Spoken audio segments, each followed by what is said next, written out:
From the Library of Congress in Washington, D.C. Family. His latest book is Winter's Tale, and it's the story of a rescued dolphin. Hatkoff is also the co-founder of the Tribeca Film Festival. He lives in New York with his wife and two daughters, who are also co-authors of some of his books. He will take questions after his presentation. Please help me welcome Craig Hatkoff. Thank you. Good afternoon, everyone. My name is Craig Hatkoff, and I write children's books with my two young daughters, Juliana and Isabella. And I just want to sort of take a quick poll. How many people here like animals?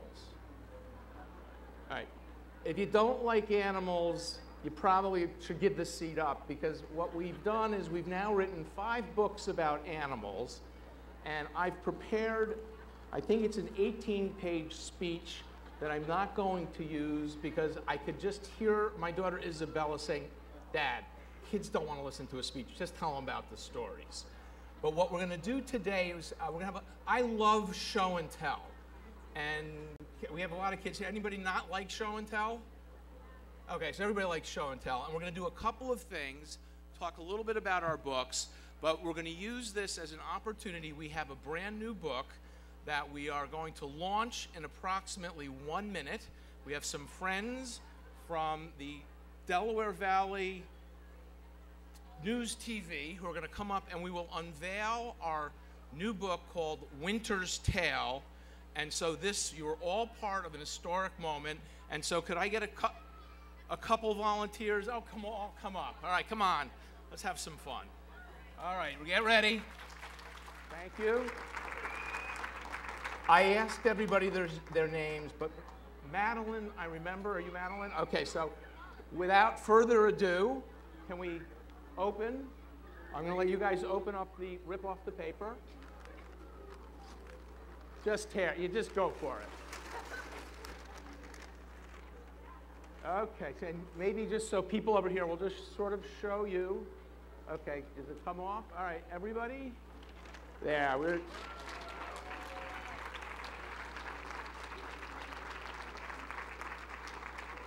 All right, now you all have to stand there and hold it up. No, actually, I think you can put it up on the easel. This is our new book it's a true story of a baby dolphin who was caught in a crab trap off the coast of Florida, became entangled in the ropes, and ended up losing her tail. And it was not clear that this little baby dolphin named Winter was going to survive. But a group of dedicated people from the Clearwater Marine Aquarium and a group of very ingenious engineers from Hanger Prosthetics ended up creating for our baby dolphin, who did not have a tail, a prosthetic tail. And this is actually our 5th book. And has anybody here ever heard of Owen Mzee?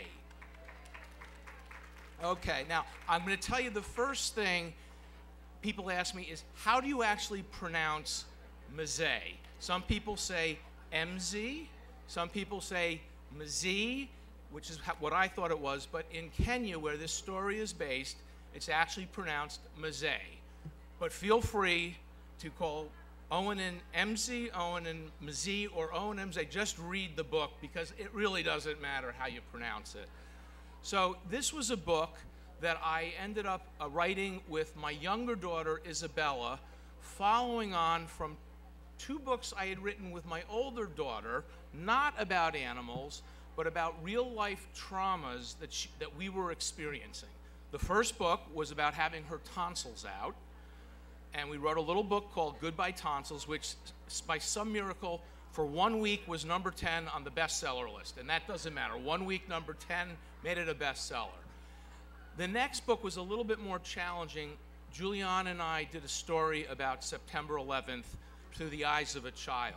So what we learned from that process was that books not only help you learn to read and appreciate literature, they can be used as effective tools to deal with very difficult real-life issues. So now I have a dilemma. I've written 2 books with Juliana, starting when she was 6, and Isabella, when she was 6, said, "Dad, where's my book?" So it took us quite a while to find something that she was interested in writing about.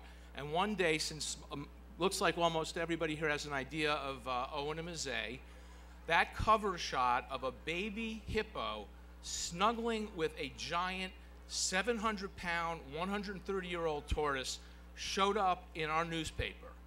And as we were flipping through the newspapers, I remembered it exactly. It was right after the Asian tsunami, December 26, 2004, and that was a very difficult subject to discuss with kids. But when we saw this picture and realized that Owen had been impacted all the way to the coast of Africa, Owen was orphaned during the tsunami, rescued, but had no parents, and ended up befriending a very reluctant, crotchety giant tortoise who for the first 24 hours wanted nothing to do with Owen, but through Owen's perseverance and his resilience, somehow managed to bond. And this is a story, you've seen the photographs, they're almost unbelievable, and it's kind of the theme for our books, is that while they're all nonfiction, they all seem to be more like stories that you couldn't even make up. So we have a very unlikely friendship, considered by many people to be the oddest pairing, the oddest couple in history, of a reptile who raised a mammal who needed a mother or a father or a friend. It really didn't matter. But Owen and Mzee came together, and it gave us a message that out of a great tragedy, there will be stories of hope and optimism. And that when you look at this one picture, which is all we saw when we started, it really leads to a conclusion that anything is possible. And a second lesson from Owen and Mzee is that if they can get along, why can't we? So that was really the start of our involvement in animal stories, and it really started to resonate, and people found this very interesting. Grandparents were buying the book and then saying, wait a minute, I'm going to keep the book, I'll buy another one. And it really became a very unexpected phenomenon. And that got us thinking about maybe there's some other stories that can deal with real life issues that aren't so easy to talk about. And so our second stop on this 5-year journey that's now taken us to basically 4 continents. We have a book coming out next year, which will take us to Asia. But we came across a little polar bear. How many people here have heard of or seen Knut? Okay. Knut, for those of you who haven't seen the book, was a baby polar bear born at the Berlin Zoo who was abandoned by his mother, who did not know how to feed Knut, or his twin brother, who unfortunately passed away. And Knut was raised for 7 months, night and day, 24 hours a day, by a zookeeper. And we first learned of Knut when he was on the cover of Vanity Fair, standing next to, for the women in the audience, a fellow by the name of Leo DiCaprio. And we mentioned I'm in the film festival business, and my wife gave Leo DiCaprio one of his first acting roles. When my daughters saw the Vanity Fair card, they said, oh, that's Leo, but who's this cute bear? So once we saw that, and we realized that this was a way for kids to start to learn about global warming and issues of the environment. And Knut has become, without question, one of the most famous animals in history. I was even recognized as an author in Berlin. People were coming up to me, they knew I had written it. But we learned a lesson that global warming is something that we're going to have to deal with. And regardless of what your view is, if we can learn to think differently, little things, turn off the lights when you leave the room, hang up your towel. You'll know when it's time to use a new towel. It's kind of self-evident. So reuse your towels, and you're seeing this in hotel rooms. So we were raising the consciousness, and we found that this was an effective way for kids to engage in otherwise difficult subjects. The next book that we did was a very difficult subject. a little bit for older kids, but it had to do with another kind of crisis, another endangered species known as the mountain gorilla. And the mountain gorilla lives only in 3 countries: Uganda, Democratic Republic of Congo, and Rwanda. And there are only 720 mountain gorillas left on the planet. And while I can't quite count how many people are in this room, I would say it sort of feels like 500 or so.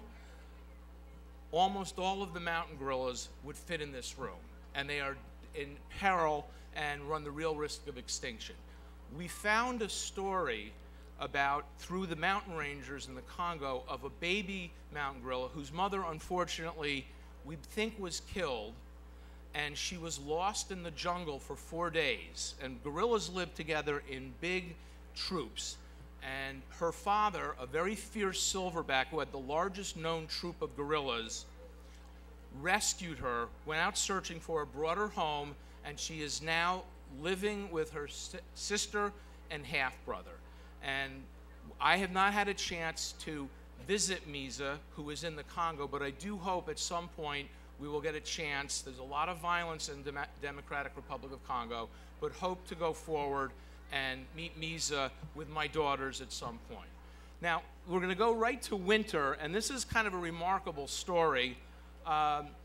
Winter is about to become 4 years old, and I'll just give you the quick summary. When it was clear that Winter was going to lose her tail, she had to adapt and started swimming in a different way. Most dolphins, in fact, I should say almost all dolphins, have something called a peduncle. That's another word for dolphin tail. And Winter's injury caused her to lose her peduncle. And so she had to learn swimming by going side to side as opposed to up and down, which is how most dolphins do it. And so while she did learn to swim side to side, it was clear that in the long run, it was not going to be good for her. So this group of engineers from Hanger Prosthetics developed a very special tail, a prosthetic tail. And we're going to show you right now. We're going to do it in reverse order. First of all, they had to figure out, how do you attach a tail to a dolphin? Because if there's no tail, what does it stick on? And they invented something called winter gel, which I'm about to show you. And I need one more volunteer. I think a boy would be good, a girl would be good. Let's say 2 of you, and let's just see what they do. Hold on to this, grab it, and we're gonna, I think we need, and we're gonna stretch.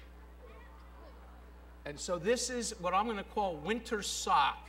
When people wear shoes, some people go without socks, but if you're going to put on a shoe, what do you usually put on? A sock. So this is, in effect, winter sock. And then what they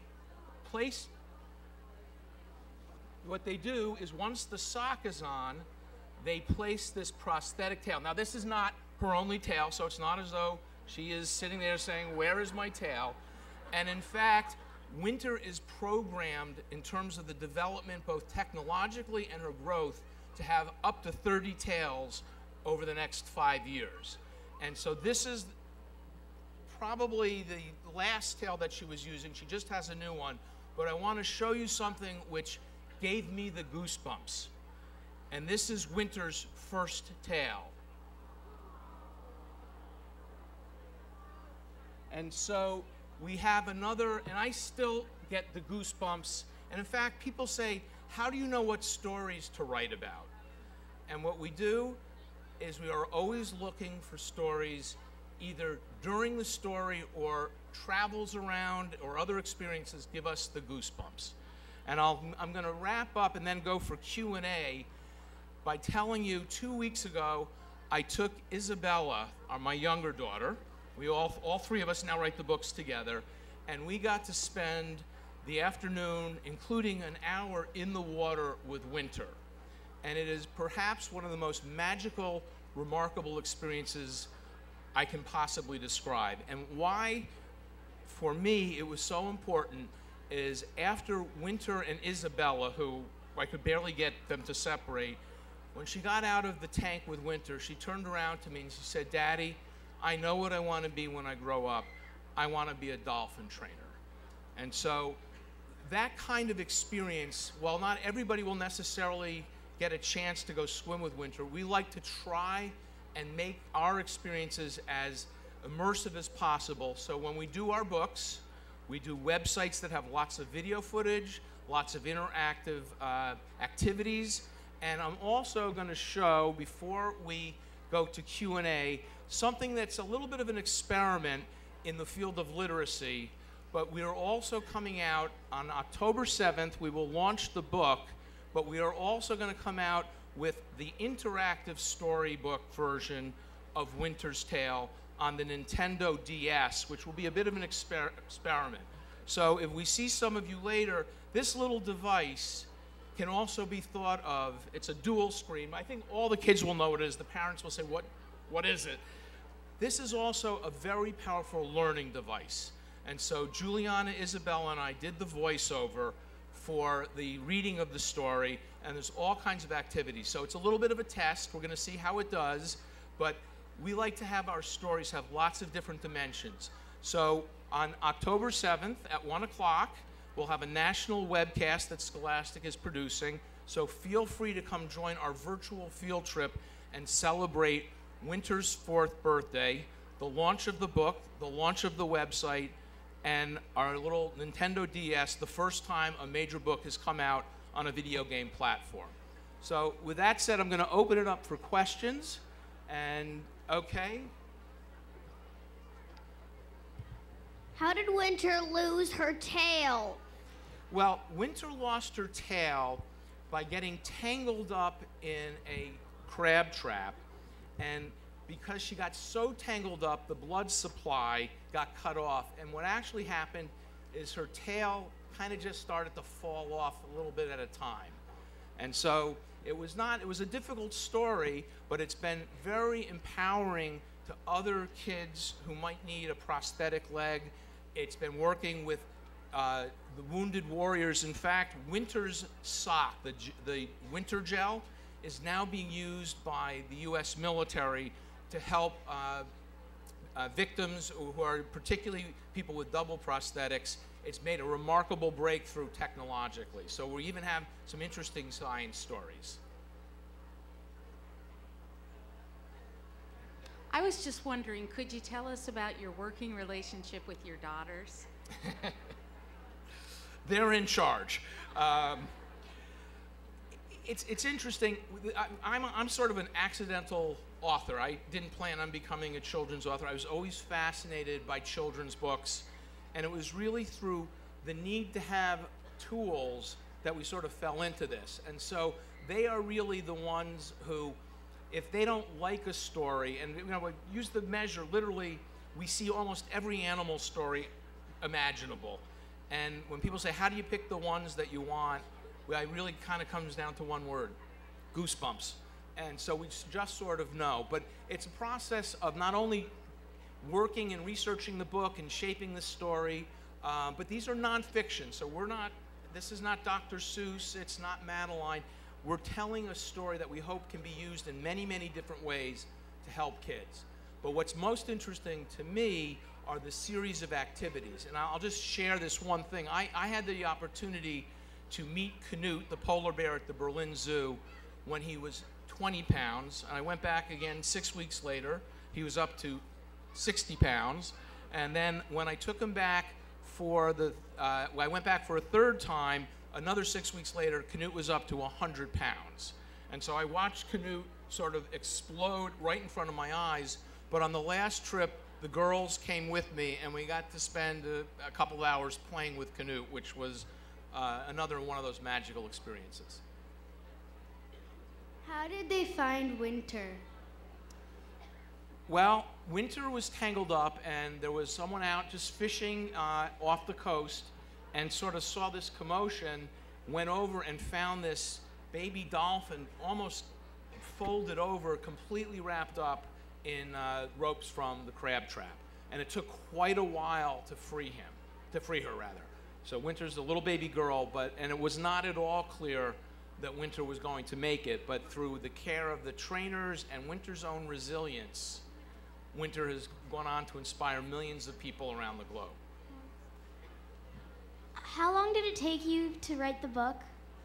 Well, normally the process of doing a hardcover book, it takes almost a year.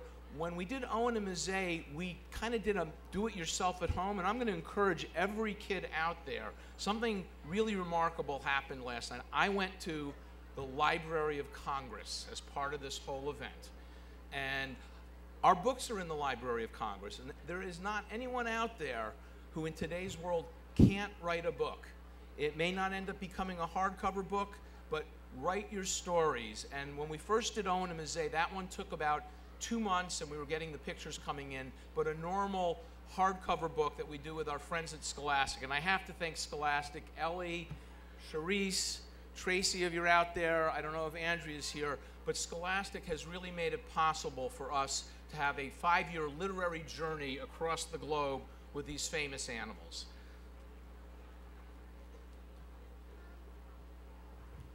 Can you reach it? Charisse, I think you're going to have to...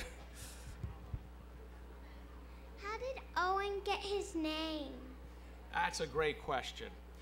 Owen's family was sort of washed down the shore right after, about 6 hours after the tsunami hit in the Indonesia. It moved across the ocean at the speed of a plane, and Owen got caught on a crumbly coral reef and couldn't get back in, and it took almost an entire day. And the way Owen got his name is when the villagers that rescued him, almost 500 people tried to rescue Owen. They were trying to figure out everything. When he finally got into shore, he started running away, and a Frenchman by the name of Owen Sabion, who we have never been able to find, tackled Winter. And when it was time to name him, all the people said, "Name him Owen." So he's named in honor of someone who one day I expect to run into and find the real Owen. But he is named after a French rugby player. It was a rugby tackle.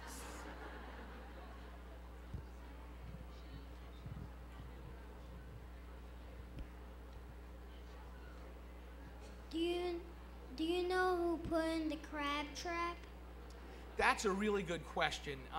We don't really know, and it's one of the things is we're going to ask kids to help us come up with ideas to how can we make it safer, because I'm not sure that people before winters, people know about dolphins getting caught in tuna nets. I don't know that anybody had focused on it, and so that's actually a great idea, is maybe there's a way for us to start teaching people about the dangers of crab traps and other devices. And we're going to ask kids to submit their ideas how we can make it safer for not only dolphins but other animals. We're doing it with the gorillas in the Congo, but you learn lots of lessons, and that to me, in working with my daughters, it's really all the things that we learn that surround the books. I would take one more. Oops. Should we? Can you get it?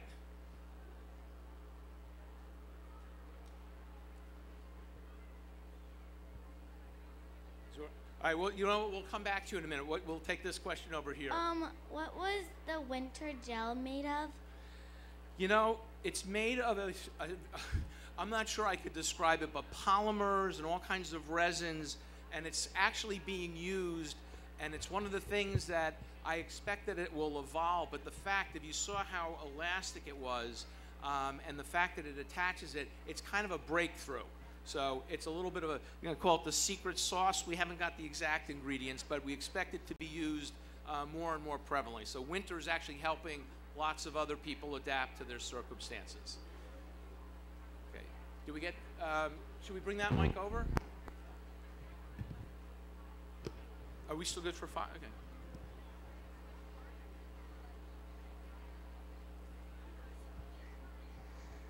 When Winter lost her tail, did they keep it on when she had like the brace, or did it just fall off, or did she just injure it really badly so they had to keep the brace on? Well, it's actually kind of like if you've ever had a bad sunburn and your skin starts to peel.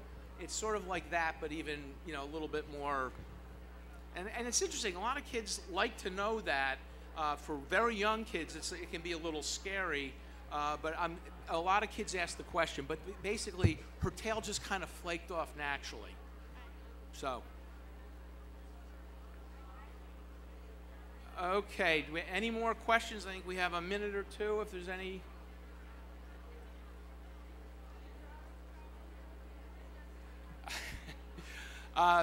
It's interesting. The question was, did my daughters travel here today with me? And I'm going to give you the answer because it kind of relates back to who's in charge. Juliana has just transferred schools and entered high school, so she's a 9th grader, and today is her homecoming. Not even a discussion. So Juliana is at homecoming for her new school. I'll get the full report, get back to you how that goes. And Isabella, who usually comes, it's interesting, I'm going to share, because I think we have a minute or two left, we discovered something very interesting. Isabella, who's now about to become 11 next month, is one of the most inquisitive and articulate young children that you could possibly meet. You wouldn't believe she's 11. But we discovered something, and it took us a year to figure it out. She actually has a reading disability. And we were stunned because her vocabulary, her way of expressing it, but she had trouble decoding. It's basically dyslexia. And so Isabella today has been taking a special program, and on Saturdays from 8 a.m. to 12 p.m. goes into a place called Linda Mood Bell to work on her reading skills. And so I wasn't sure, in fact, that this morning I thought we might have a surprise visitor. She shows up, but she decided, and the other thing is, it was the first day today she took our dog Ruby outside. We live in New York City, and she took her out for a walk by herself.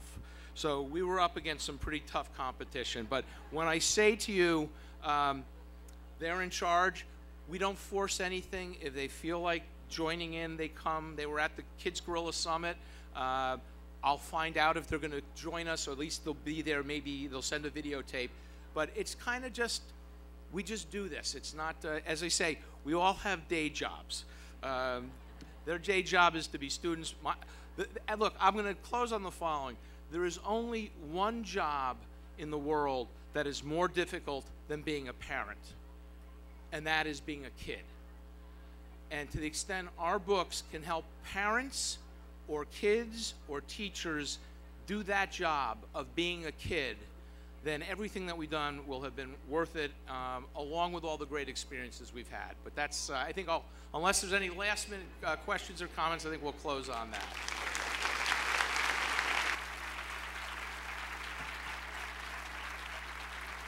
Thank you, everyone. This has been a presentation of the Library of Congress. Visit us at loc.gov.